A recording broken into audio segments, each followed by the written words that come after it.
A truck drives toward a quarantine checkpoint. Workers stop it and spray it with disinfectant. The driver asks what happened, and one worker says there was a small chemical leak in the biotech area, but it's nothing serious. The driver keeps going.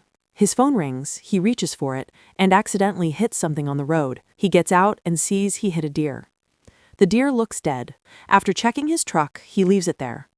But after he leaves, the deer suddenly comes back to life with pale eyes.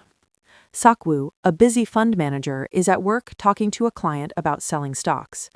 He checks the news and sees reports of mysterious fish deaths in a reservoir. He tells his assistant to sell all shares of a company involved. Later, Sakwu talks to his ex-wife on the phone. They argue about their daughter Suwon. Suwon wants to visit her mom for her birthday the next day, but Sakwu refuses to let her go alone. He comes home and his mother opens the door. He finds Suwon secretly on the phone with her mom, telling her she can travel alone by train. When she sees him, she hangs up. Sakwu sits beside her and asks her to wait 1 week until he's less busy so he can take her to Busan himself. He gives her an early birthday present, but she already owns the exact same gift from last time. She tells him the only thing she really wants is to go see her mother. She says she'll go alone because she doesn't want to waste his time. Later, Sakwu's mom tells him he should talk honestly with his wife when he goes to Busan. He says work is too important right now, but she reminds him, it's an important time in Suwon's life too. She shows him a recording of Suwon's recital, the one he skipped. He watches how sad his daughter looked and decides to take her to Busan after all. In the car, he tries to talk about the recital and turned it into a life lesson, but he almost hits an ambulance. They stop and watch emergency vehicles speed past. Suwon notices black soot falling from the sky and a fire glowing far away. At the station, the train to Busan prepares to leave. The conductor enters the front cabin, attendants get ready, and a baseball team boards. A cheerleader joins them. Sakwu and Suwon board next. He tells his office he will return before lunch. Just before departure, an injured girl with a bite mark on her leg runs into the train.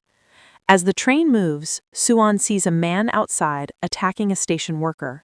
Yeonsuk, a selfish businessman, tells an attendant that a strange man locked himself in the bathroom. Suwon gets curious and goes to look. Inside, the man keeps repeating, "Everyone is dead," but the attendant doesn't understand. Meanwhile, the bitten girl collapses in the aisle and no one notices. Suwon tries to use a bathroom. A tough man guarding the door for his pregnant wife, Songkyung. He tells her to use the next one. In another car, an attendant finds the bitten girl convulsing and calls for help. Sukwu wakes up and realizes Suwon is missing. His assistant calls and says something is happening all over the country. He rushes out to find her. Passengers see chaos on the news screens. The bitten girl suddenly stands up, now fully a zombie, and attacks the attendant. Her bitten victims quickly turn into zombies. Chaos erupts across the train. In another car, Suwon hears the screams. Sokwu finally sees the zombies and grabs his daughter as everyone runs. A huge wave of zombies chases them. Songhwa sees zombies attacking a woman and tries to help, but he gets overwhelmed. Sokwu and Suwon escape into another car. Songhwa drags zombies into a bathroom and shuts the door. He and Songhyung eventually rejoin the others. Sokwu notices zombies react by sight, so Songhyung covers the glass door. The zombies calm down. The conductor announces they won't stop at the next station. Yeonsuk yells at him through the intercom, asking him if he knows what's happening on the train. Sukwu gets a call from his mom. She tells him to take care of Suwon and then turns into a zombie while on the phone. He hides this from the girl. As the train passes another station, people bang on the windows begging for help, but zombies attack them. A government broadcast plays, saying riots have broken out, districts are closed, and a state of emergency is declared. Suwon's mom's phone won't work. Sukwu calls her while the sisters Ingil and Jonggil give Suwon their seat. Songhwa stays angry at Sukwu for closing the door on them earlier. Sukwu scolds Suwon for being too selfless. The conductor announces that soldiers will meet them at the next station. Sokwu overhears Yeonsuk calling someone for information. The city they are stopping in seems unsafe. He calls a client who promises help and tells him to go to the East Square, not the main one. When the train arrives, the station looks empty. Everyone exits. The baseball team grabs bats. Yeon-suk tries to get the conductor to detach the zombie car, but it's impossible. Meanwhile, Suku leads Suwon and a homeless man toward the East Square. She wants to warn the others, but he refuses. At the same time, the main group goes down the escalator and discovers the soldiers are zombies. They get attacked. Sang-hwa sees this and escapes with his wife. Sik-woo tries calling his client, but a zombie kills the officer near him. Suwon almost gets caught, but Sang-hwa saves her. Everyone runs back to the train. The baseball team blocks the doors and helps pull people inside. Sik-woo fights off zombies with the help of the homeless man. Zombies crash through the station windows and start falling onto the train. Jong-gil gets knocked down, but is saved. Sang-kyung leads Suwon and Jong-gil toward another car. More passengers barely make it inside before zombies swarm the train. The conductor calls for departure. Some people beg him to wait, but he leaves anyway. Outside, Sik-woo, Sang-hwa, and the baseball player run toward the moving train. 2 baseball players get caught. Sik-woo drags the last one to safety. Sang-hwa defends them with the shield before jumping inside.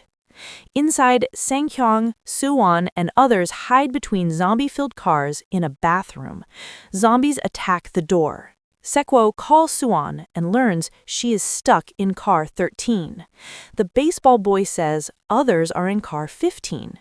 Sang-hwa, Sik-woo, and the baseball boy prepare to rescue everyone. They fight through zombie-filled cars using strength and teamwork. They survive only by timing their movements with dark tunnels. They reach the bathroom and reunite with everyone. They plan to go to car 15 next. But car 15 passengers, led by Yeon-suk, panic and think the rescued group is infected. They lock the door and refuse to let them enter. Sang-hwa holds the zombies back while the others try to open the sealed door. A zombie bites Sang-hwa's hand. He tells Sang-kyung to leave him behind. He says goodbye and sacrifices himself so they can escape. They finally break into car 15, but Yeon-suk slams the door on them, calling them infected. A fight breaks out. Sik-woo punches him. Car 15 passengers push the survivors into the vestibule and lock the door, abandoning them. Jong-gil sees her zombie sister outside and opens the door out of sadness. Zombies flood car 15 and kill everyone. The conductor tries contacting Busan but gets no reply. Fires burn in the city. Sik-woo comforts his daughter, promising he'll take her to her mother for her birthday. His assistant calls and says Busan still has defenses. He also reveals the outbreak began in one of their own companies. Suddenly, the train stops due to a blockade. The conductor says he will search for another train. Yeon-suk and the attendant survive by hiding. Yeon-suk pushes the attendant to zombies so he can escape. The conductor finds an empty train and starts it. A burning train car crashes into the survivors, separating the group. The baseball boy shelters the cheerleader, but Yeon-suk enters, pushes her to a zombie, and escapes. She turns and bites the boy. Meanwhile, Suwon awakens Sik-woo. He, Suwon, Sang-kyung, and the homeless man are trapped under a train car. They escape one by one, but the homeless man sacrifices himself to stop zombies chasing the girls. They run toward the moving train and manage to jump on, but zombies grab on to the back. Sik-woo fights to knock them off. Inside the engine room, they find Yeon-suk, half-turned. He opens the door and attacks. Sang-kyun pulls him off Sik-woo long enough for Sik-woo to grab him. Yeon-suk bites Sik-woo before being thrown off the train. Realizing he's infected, Sik-woo locks Suwon and Sang-kyung safely inside the cabin and tells them how to break the train. Suwon cries and refuses to let him go, but he gently frees her hands and leaves before turning. As he walks away, his final memory is the day Suwon was born. Then he jumps off the train before he can become a zombie. The train stops because of another blockade. Sang-kyung and Suwon walk through a tunnel filled with debris and bodies. On the other side, soldiers aim guns at them, unsure if they're infected. They are about to shoot, but suddenly, Suwon begins singing the song from her recital. Hearing her human voice, the soldiers call out that survivors are approaching.